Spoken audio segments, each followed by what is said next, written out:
pillars of a community. It was a church family, a true church family. An unspeakable secret. Talk about stuff like that on the phone, baby. I know, baby. She told me if this got out, we would lose everybody. And the murder that shakes a small town to its core. We're all just, excuse my term, dumbfounded. Told for the first time. I did what she told me. I didn't say anything until now. The shocking true story of the Gatesville fire. It truly is a made-for-TV case.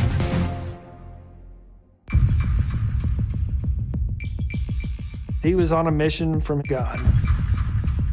He's just a con man. I was afraid that he would find out that I told.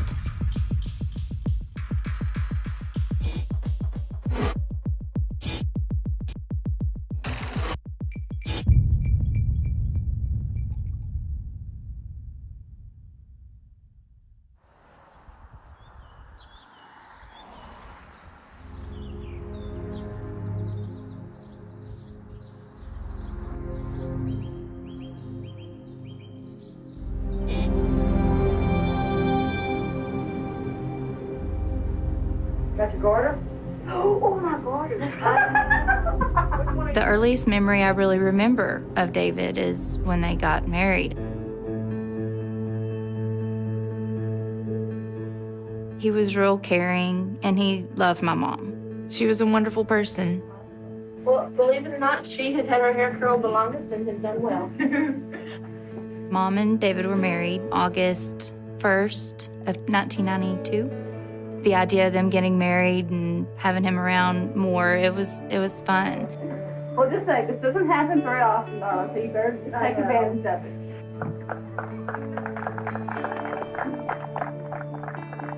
I remember preparing for that day and wanting to do something special.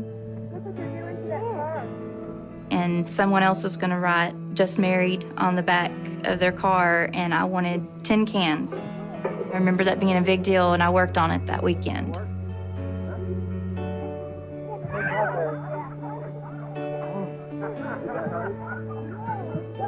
And after the wedding, when they drove off, I remember crying because, I don't know, maybe I was crying because Mom was leaving for the weekend, or I cried because my cans fell off. And I was heartbroken, and I cried. I'm not really sure how my mom and David met. When they first got together, they weren't really religious. We didn't go to church. David actually smoked cigarettes, he drank, but I don't remember that being a bad thing. I remember him being fun. That changed after the accident.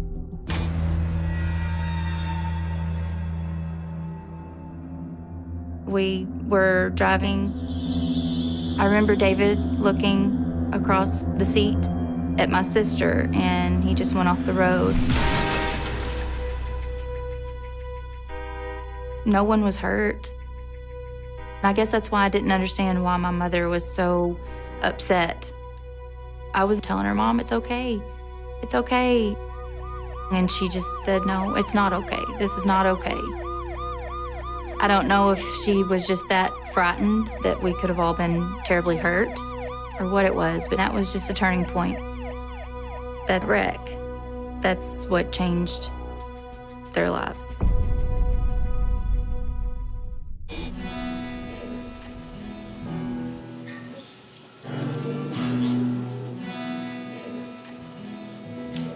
You know, I mean, life is a roller coaster ride enough as it is. But when you got Jesus, when you got the joy of the Lord inside of you, it doesn't matter what's going on outside. David just kind of took over. But it was kind of odd. Like putting on a show is what it felt like. They both loved helping people. I mean, ministry was both of their callings. David was a really good guy. He knew how to talk to people. He was very encouraging, and my mom did too. I mean, they listened to everyone's concerns. I felt just kind of left out just because I was the daughter and, you know, and that they had a big role in the church. I wasn't so much involved in it. It was kind of lonely in the house. It affected me kind of in a way to where, I know being a pastor, you're supposed to be involved in a church, but I always thought as being, involved with the family as well. It was a church family, a true church family. We spent a lot of time together. I first met Paula when I was working in a department store, and she came in shopping. She wanted to know, where I lived, where I went to church. And when I told her that I didn't, I hadn't found a home church around here, and she was just so quick to be like, well, we have one for you. Come, you're gonna love it. The church from the outside, when you pulled up, looked pretty plain, but then you go into the sanctuary, it was big, open, and then there was a really big, beautiful cross at the end of it. Paula was away talking with a group of people. When she turned and noticed me, such a beautiful big smile, and just immediately just came to me and was just so genuinely happy that we were there. Paula told me that her husband, David, would be preaching and that I wouldn't be sorry that I came.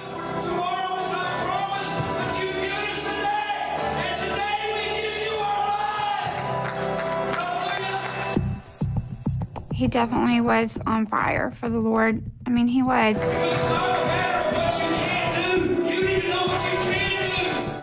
Inside that church building, I just felt at peace. Walking through the doors was my happy place.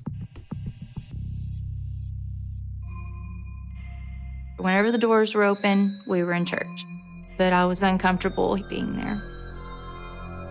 He has a purpose, he has a destiny, he has a plan for your life, and Jesus is the reason. Things started to change a lot at home. David was more strict, but understandably so. He was a Christian. He wanted his family to reflect that. So I moved out of the house when I was around 17, and I felt free in a way of being out from under the church. But after time, there was a distance between me and my mom.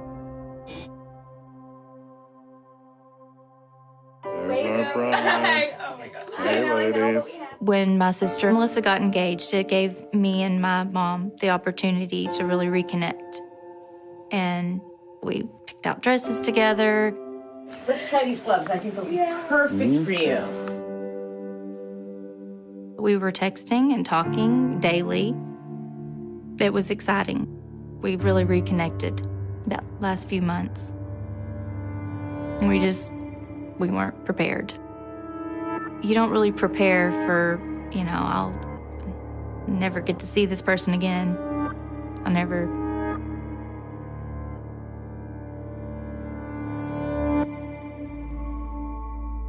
I was on my honeymoon. I don't even remember what time it was. My husband had gotten the call. And I remember just sitting on the bed and I was so confused. I was like, this is not real. 911, where's your emergency? I can't get to the back room. Ma'am, my wife is in the house.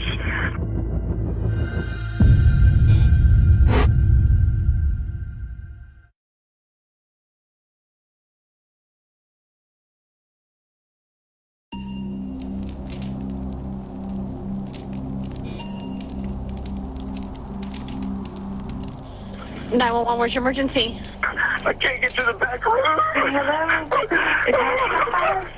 He can't. He won't calm down enough for me to figure out where he's at. Sir? Ma'am, my wife is in the house. Where are you, sir? I am at New Life Church in the trailer house behind it. New Life Church, that trailer house behind it? There's a trailer behind it.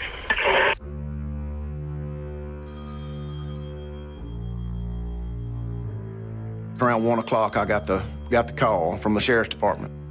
We've had a fire, and they told me where it was. It was the house behind the church where the pastor and the pastor's wife lived. In counties our size, we don't have a coroner. So the justice of the peace takes on the role of the coroner. I don't get a call unless they know there's a fatality.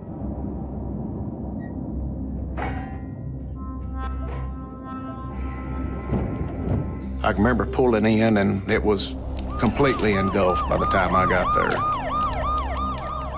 The wind was blowing so hard that night, it had to be blowing 30-mile-an-hour, sustained winds. And there's no way to hardly fight it when you're combating winds. All the Gatesville Fire Department, seemed like all of their trucks was there and everybody on scene scrambling, trying to put out the fire. I can remember David Allan. He was very frantic, running around. He was hysterical, saying, "My wife's in there, my wife's in there." He was trying to get in a window, and they had pulled him back out. There was no way nobody could enter the house. We're all just, excuse my term, but dumbfounded. You know, oh Lord, how this is terrible. How could this happen?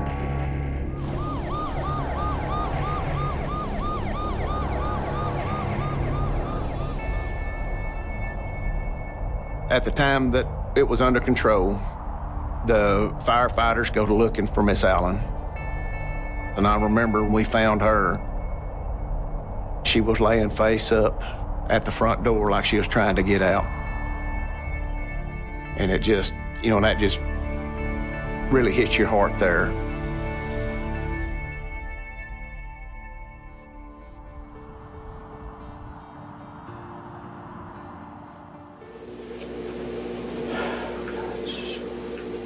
How long were you guys married?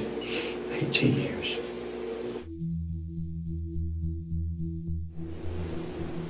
Yeah, this is really hard, man. I know. I can't imagine, you know. My mind is, I'm doing the best I can. I know this is important for you. So when you felt the smoke and the noise, you went and opened the window and... As soon as I opened that window, man, it was like... It was this huge suction. Went out the window. And I ran to the front door, and it was locked, but that's where the fire was. The fire was right there. By the time I got there, it was already breaking the windows. I mean, it went so fast. That's when I called 911. When I ran back around, I thought, I'm gonna call it and just chunk my phone, and that's exactly what I did. I was screaming for Paula to wake up, get up, wake up. I was running around the house, wake up, get up, beating on the walls, beating on the windows, wake up, get up, get up. Well, I don't have a lot else I got to ask you. Basically, it was just to get the version of what occurred, you know, while it was still fresh and get you away from there. One other thing I would like to know, is there a life insurance policy for her? We went to get life insurance, and they turned us down because of me. Do you want to have somebody come pick you up? I really don't think that you should go back out there. In all honesty, I don't want you to go back out there.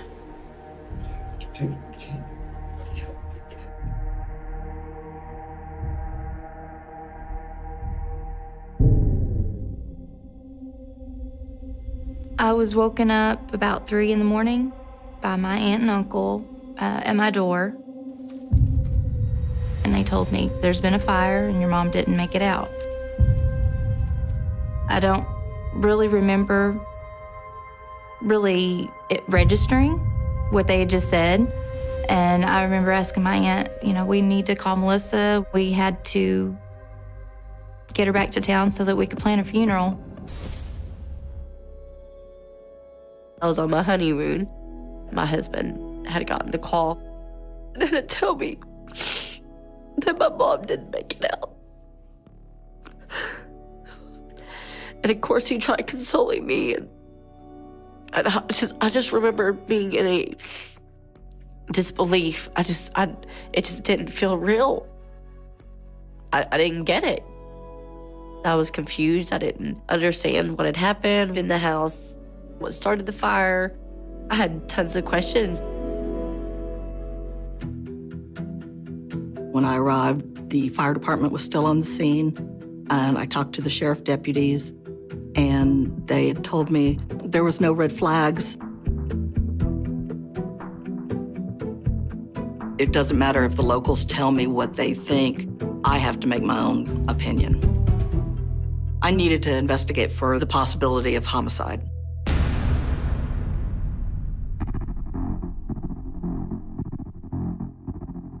Conducting my fire scene investigation, I observed burn patterns and fire travel, movement, and I was able to determine the area of origin to be the living room. Looking around that room, there was no candles, kerosene lamps, oil lamps. They did not smoke, so I could eliminate accidental causes. The next part of my investigation is to check the weather at the time of the fire to see what the wind patterns were, the humidity, lightning in the area. I was able to rule out that it was weather-related. I noticed a lot of electrical wiring in the wall in the area of origin. So we asked an electrical engineer to come and see if he could determine anything. And he was able to eliminate electrical causes of this fire.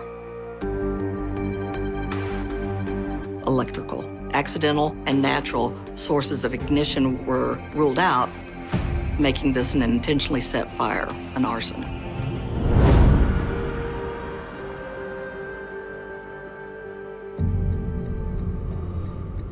I started looking for how they might have set it, such as ignitable liquids. Samples are collected in the area of origin and submitted to a lab. Then we start to see who might have set it. I needed to do interviews with the church members.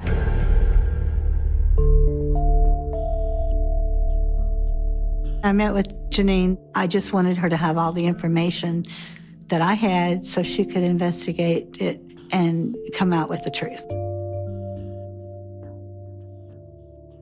It was either February or March. Paula and I were talking about the finances in the office. She needed some help doing the IRS stuff, so I told her that I was going to come and help her.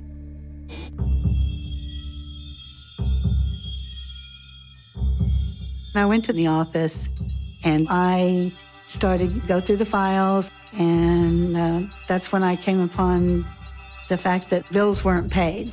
The bills were just put into the file cabinet.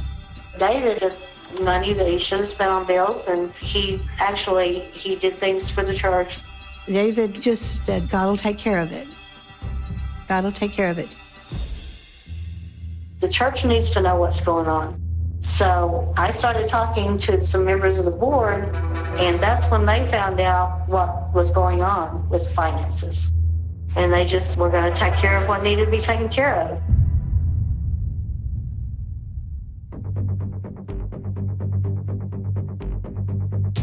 After Paula had passed away, I heard the ladies discussing something.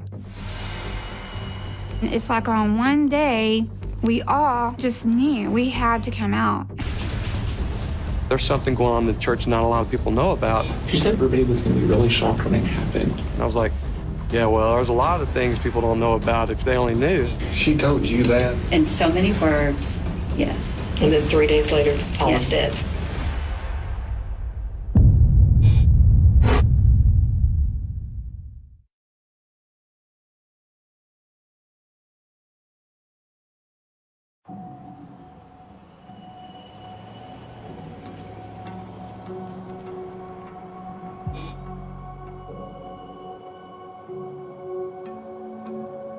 It was such a tragedy, and, you know, we're trying to figure out exactly what happened. And that night, there was nothing to depict that there was any foul play. Within a few hours, we get a preliminary autopsy report, and it come back smoke inhalations and thermal burns. It was determined an accident. And then the next thing I know, investigators, they're talking to me, thinking there's something going on. I had found out that the church was having financial problems. It was not solvent. And so we started digging more. And that's when they found out that the Allens did not have insurance on the home. The church had insurance. And so the church were going to receive the benefits of the policy. So that was a red flag. We purchased the house, and so the church did have insurance on it. And yes, I had to contact the insurance company following the fire. I needed to investigate to see if somebody set the fire, not meaning to harm David or Paula, and just wanted to burn down the building. I thought there was some kind of financial motive. It wasn't until the funeral, that's when the investigation took a new turn.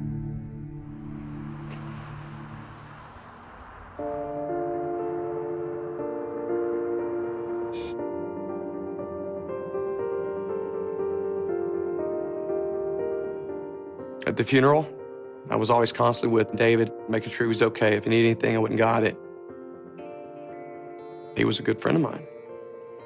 I just wanted to be there for him. I never left his side. When we buried my mom, we buried her in David's family plot. The double headstone with David's name on it, and it was kind of always talked about that that's where she would be.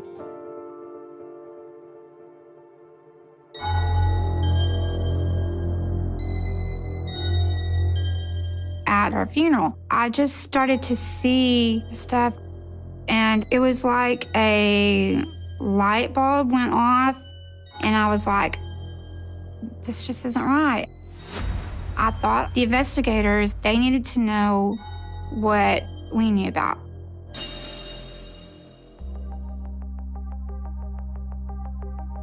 After the funeral, I started getting calls from the church members. Suddenly, everybody wanted to talk. Some things didn't seem right to them. You attended the funeral? Attended the service that they had for him right after she died. What do you recall? I could just kind of see her watching David throughout the evening, constantly.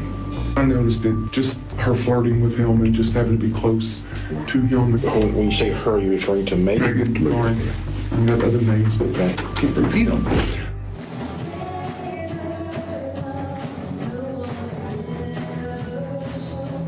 Megan was another member of the church. She is a very beautiful lady, and she really looked up to David. She took notes from every sermon that he gave.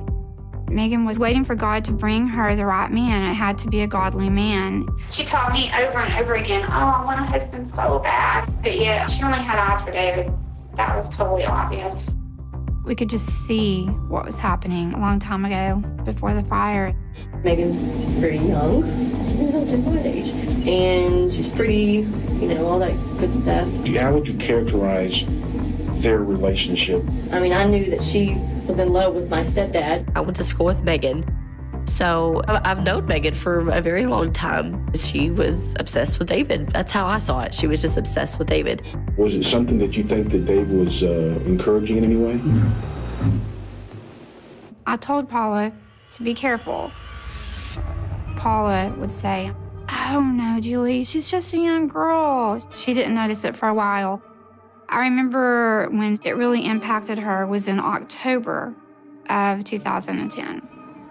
We had a carnival at the church, and she happened to look out and noticed David and Megan had just come off of a ride, standing side by side, facing each other, and I saw her beautiful brown eyes turn black with anger.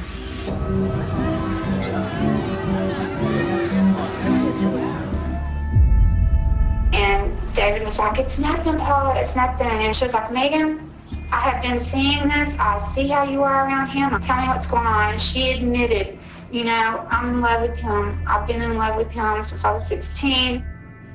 Megan told my mom that God is sending her an older, mature man. I remember my mom telling me that she said, no, he is married. That's not how God works.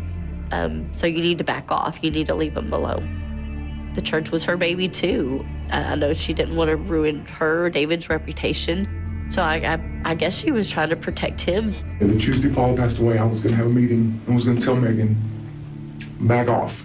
You need to back off. During the interviews with the church members, some of them had said that they had heard Megan say it would be soon that they'd be together.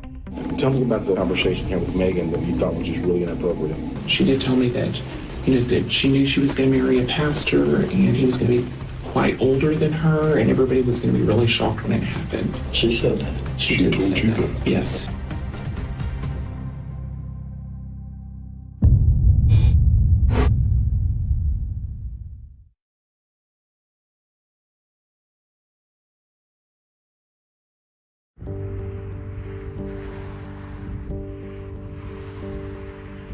God has a plan set before you.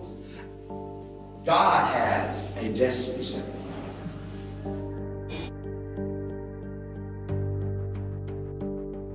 I remember around January, I'd ask her, I said, hey, Paula, we had a great service Sunday morning. Wasn't it a great service?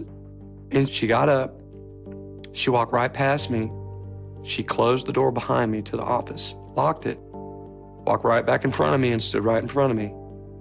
And she goes, what I'm getting ready to tell you, you cannot tell anybody, Mike. Do you understand? I did what she told me. I didn't say anything. And I'm haunted by that. I am. We had heard, me and my sister both had heard several rumors going around about Megan, a member of the church. How would you characterize their relationship? I mean, I knew that she was in love with my stepdad. I didn't care too much to think about it. But then after my mom's death, we started thinking there's more to it than just, her. Immediately after Paula's death, David started taking Megan with him places. He didn't even wait. I mean, I'm not even sure that it was a week after her funeral. A few days after she passed away, we went out to this little Mexican place to eat, and David actually made my friend move over so that Megan could sit down next to him. And, there's a lot of little flirtatious kind of things going on that I noticed.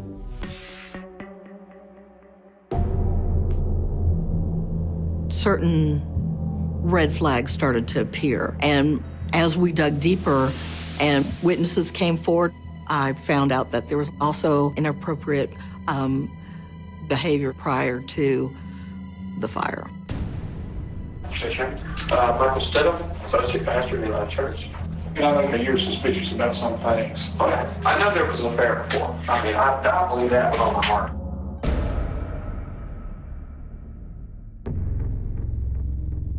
Back in January, when I walked in that office that day, Paula told me that she had found Megan and David in the altar, holding each other in a very odd position that they shouldn't have been in, hugging each other. And I said, what?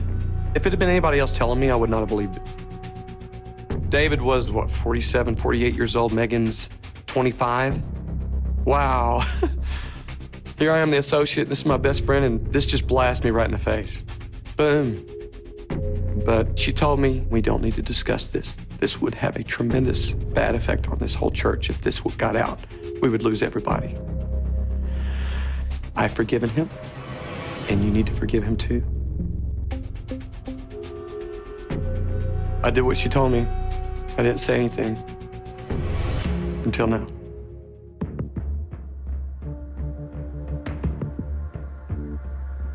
After the interviews with the church members, I really wanted to talk to David Allan myself in person.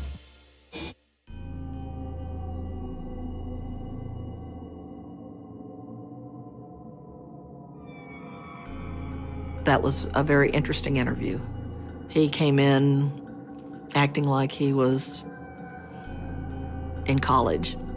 He had a polo shirt on with the collar up, sunglasses, his hair spiked up. We asked David if he'd take a polygraph, and he said yes. And so we had a ATF agent standing by to conduct a polygraph exam. The ATF's policy is they don't film the polygraph, but we did start filming after the interview. The machine doesn't lie.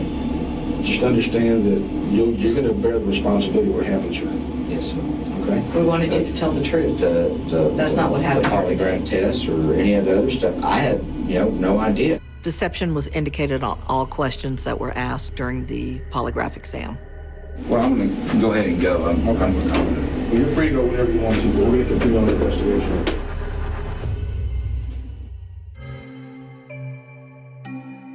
After the interview with David, I had to sift through the lies. And one stop was to the life insurance agent who had told me, yes, that they had come in to try to obtain a policy, but David didn't pass the physical. We went to get life insurance, and they turned us down because of me. It was a half-truth that, yes, he was turned down, but Paula wasn't. There was an active insurance policy on Paula for $250,000. Not only did David Allan know that there was insurance, he had gone to the insurance agent to try to obtain that money. At that point, motive was established, that he had $250,000 coming and a new girlfriend. Investigators in the summer of 2011 were very aware that there was some type of relationship between David Allan and Megan to the degree that he may have had a reason to start this fire. Megan had been spoken with briefly, and she had denied the physical relationship with David Allan at that time. In light of that, we reinitiated contact with several witnesses. The main thing that I remember is that it's like David, it's almost like David knew that Paula was going to die because he said that they would be together soon. And within about 3 days, Paula was dead. She told you that? Megan told you that? Yes. And David said that they would be together soon? In so many words, yes. And then 3 days later, Paula's dead. Motive in this case was very clear. And then in November, we finally got the report from the investigation from the insurance company. It's revealed that they believe that it was intentionally set. Acetone was the ignition factor for the fire.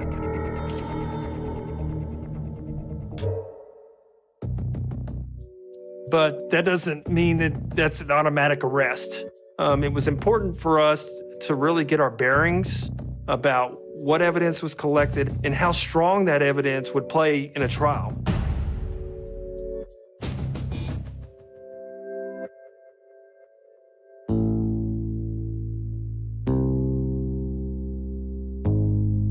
I received an email from one of Paula's daughters saying that there was a wedding announcement in the newspaper with Megan and David. When we saw it in the newspaper, I was in complete shock. He felt that she was the only one that supported him, but I did not expect for them to be engaged and really? This is what, maybe 6-8 months?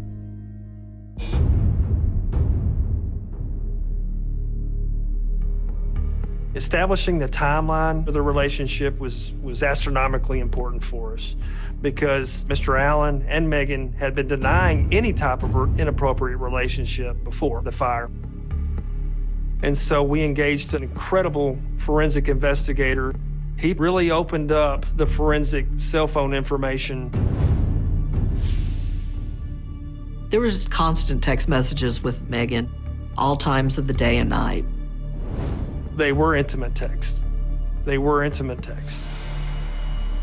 And the last message that David Allan received that night of the fire was from Megan Allan. We had enough probable cause where an arrest warrant was issued. Shortly after they returned from their honeymoon, the sheriff's office was able to locate him and arrested him.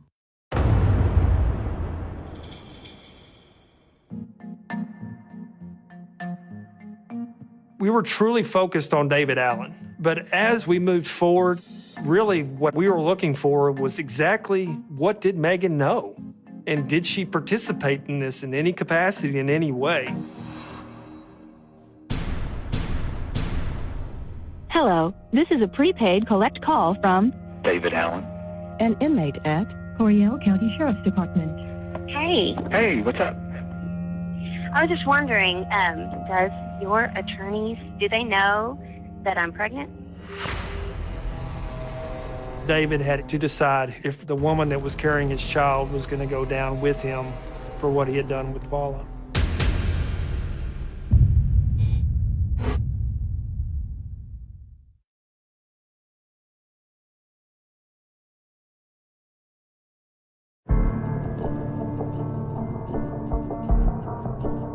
The death of Paula Allen is a made-for-TV case. Local pastor falls in love with a young parishioner and is trying to find a way out of his marriage while at the same time hanging on to the clergy. It's sensational. It's sexy. It's what people are drawn to.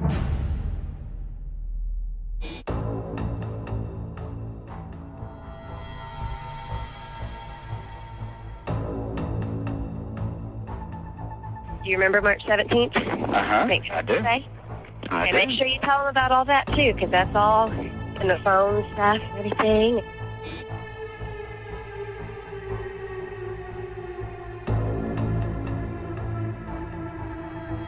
Throughout the investigation, Megan had been denying any type of inappropriate relationship.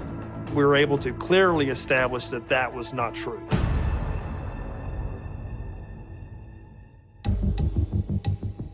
I have no problem telling them that we kissed on the 17th. Baby, that was it. quit. I mean, my Don't gosh. talk about stuff like that on the phone, baby. I know, baby. I know.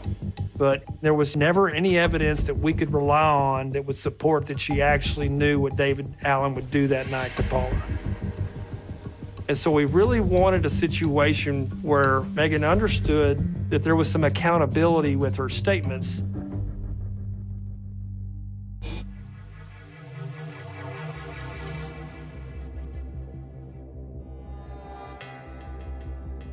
Megan was brought to the grand jury. In Texas, once you're sworn to tell the truth under oath to a grand jury, should you lie or misrepresent the truth, you can be charged with perjury. Through the course of the grand jury questioning, it was very clear that Megan intended to avoid providing truthful answers about the progression and the seriousness of their relationship. So Megan was charged with aggravated perjury. That's a third-degree felony in the state of Texas. It carries with it a 2 to 10 year prison time. It's a very serious offense.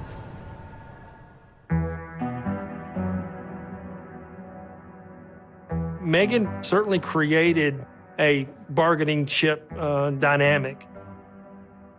One of the most challenging types of offenses to prosecute and prove is arson. If a jury found David Allen not guilty because of a disagreement over the arson science, it was inevitable. A potential solution was dismissing Megan's case in conjunction with David Allen pleading to the arson causing death.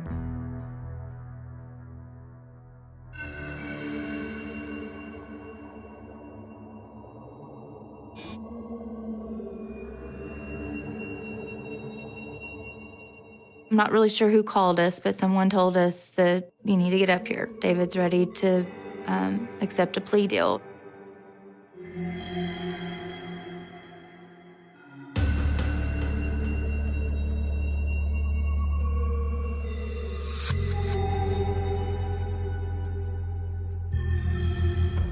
To us, it meant more to hear David admit to arson, and we would be able to live a somewhat normal life with him behind bars.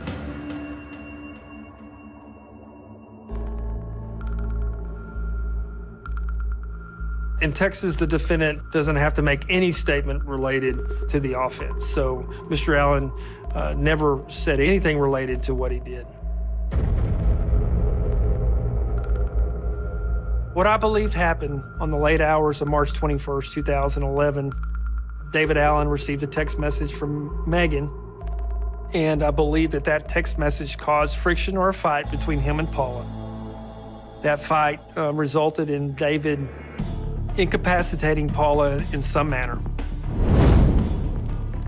David got the accelerant, the acetone, and started that fire, and I believe he then crawled out the window and then pretended to put on this facade or this show for law enforcement. I remember pulling up. David, he was on the ground on all fours. And he goes, Paula, Paula. I just knew something wasn't right, but I didn't want to believe what I thought in my heart. So many thoughts. It's hard to process them all.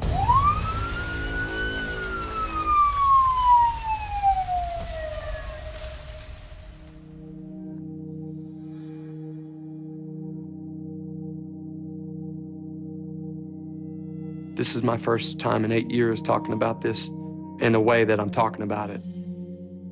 I'm not currently involved in any church.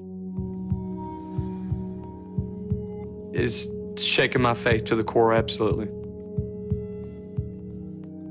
There's a lot of people that will never darken the door of a church again because of this.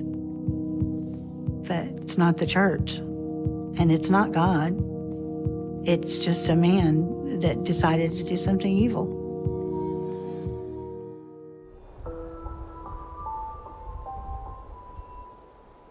When we buried my mom, we buried her in David's family plot. But after everything was said and done, it never felt right. And the double headstone with David's name on it, I wanted her to have her own headstone, and I didn't want her to be buried there. I wanted her to be closer to home. It was really hard because I didn't want to have to move her. But I'm glad we did. She's closer to us. She's where she belongs now.